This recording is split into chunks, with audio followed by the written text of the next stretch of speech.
Hello to all, welcome again to a new video. As you can see today I am also out of my office.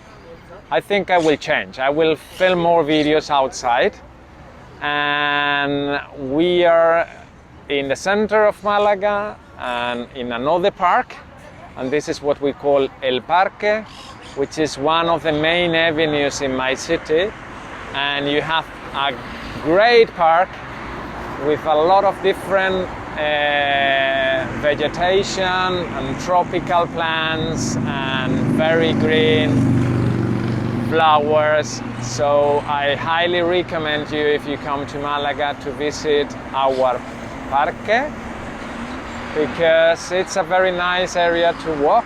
It's close to the old town and then it's close to the harbor, to the sea. And you have very nice buildings on the other side as the town hall, and then you have the Bank of Spain, and then you also have the old post, which is now the main headquarters of the Malaga University. And just at the end you can see the Malaga Museum, where you have the historical museum and classical paintings, which is also worth a visit. And as I say, I am today outdoors and combining showing a little bit of my city. I will keep trying to give you some tips about different aspects if you own a property in Spain. And if you remember, the last video was about how important it is to have a will in Spain. And today I would like to talk about the inheritance process, which is, in my opinion, one of the main questions that comes from foreigners owning a property in Spain.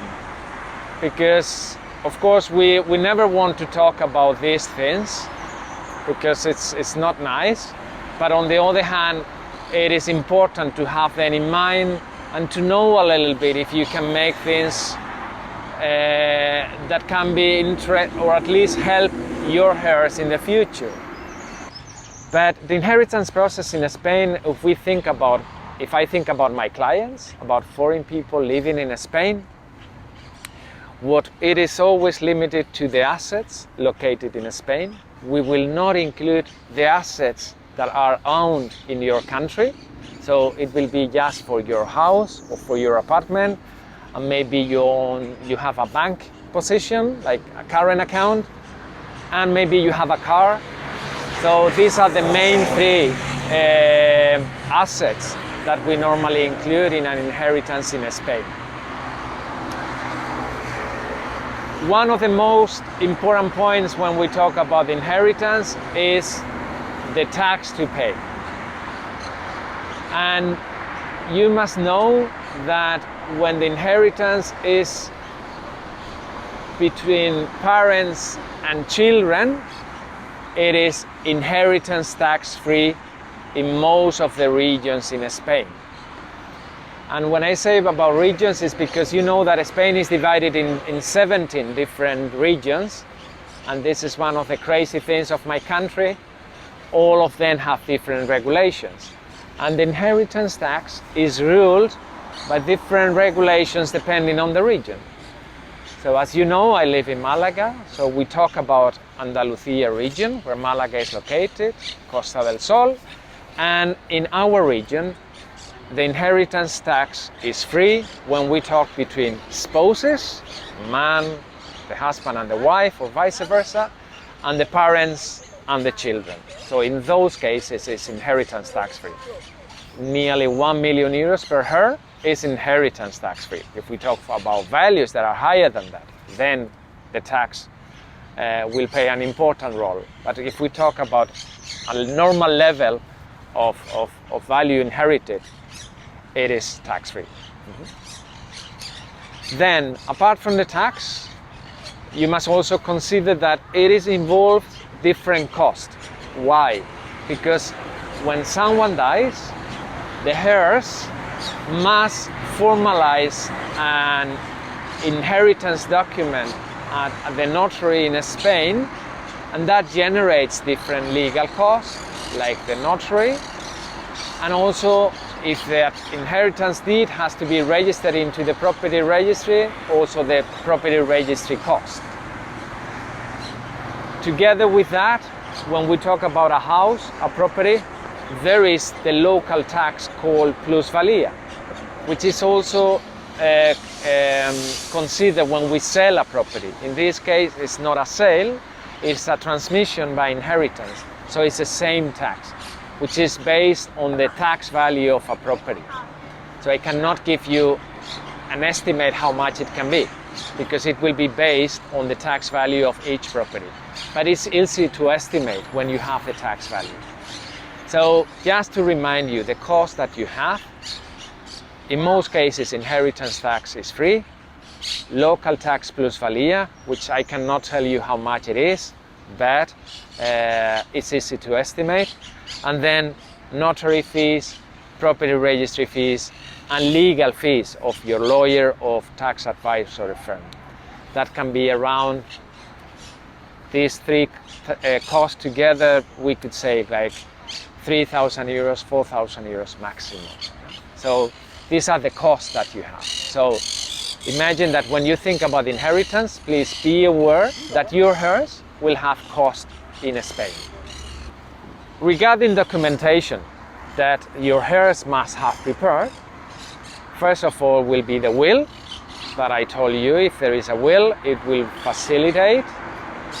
Then we must have the title deed, the document that we call escritura in Spanish, which is the document when you bought the property. So not the contract signed at the notary that will describe the property and everything. That document is also important for your heirs. Then if you own bank accounts, it will be the bank position at the date of the death, and then if you own a car, the document of the car. So these documents will need to be brought to the notary in order to prepare that document, that what we call aceptación de herencia, which is like when the heirs accept the inheritance of the person who has passed away. And then you don't have anything to prepare, only that in the last years it has been a document that is getting relevant that facilitates the process, especially if you don't have a will in Spain, is an European certificate of inheritance, which will prove that the heirs are the legal heirs. Because imagine that you don't have a will, or one person doesn't have a will in Spain. The Spanish administration will need a proof that the legal heirs are the legal heirs of that deceased person. And sometimes you even don't have a will in your country, or the regulations are different. So among the European countries, there is a common certificate that is issued by different administrations in each country. In Spain, you get it from a public notary. In Sweden, you get it from the tax office, from Skatteverket, and in other countries, you get it from different administrations. But the document is similar in all the countries, and in that document, it is confirmed or certified who the legal heirs of the person who has died are. And that will also facilitate the process if for any reason the person who has died doesn't have a will in his or her country, or for any reason the inheritance document in their country of origin is also complicated to be understood by the Spanish administration. The heirs that own a property and they have no assets in Spain, they will have to get an EIN number. You know that, remember, the EIN number is the tax number that you need to get when you start you start an activity in Spain or you own a property in Spain. So all the heirs will have to get an EIN number in Spain. Another important point is to talk about how long does it take? How long time do we need? Yeah? The law says that after the death of a person, the inheritance must be formalized within 6 months. It can be done afterwards, but for example the tax, that now the tax is most cases free, but the local tax has 6 months to be paid. So remind that if the inheritance is not formalized, but at least you need to present to the local tax office the documents so that they can calculate the plusvalia tax. And I think that's all. So there are many aspects regarding inheritance. It's always complicated. So what I recommend you, when you have questions about inheritance, that you check with your lawyer, you check with your tax advisor, because each inheritance is different and has different circumstances.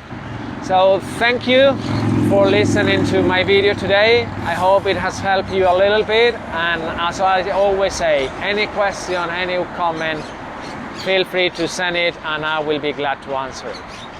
Thank you and bye bye.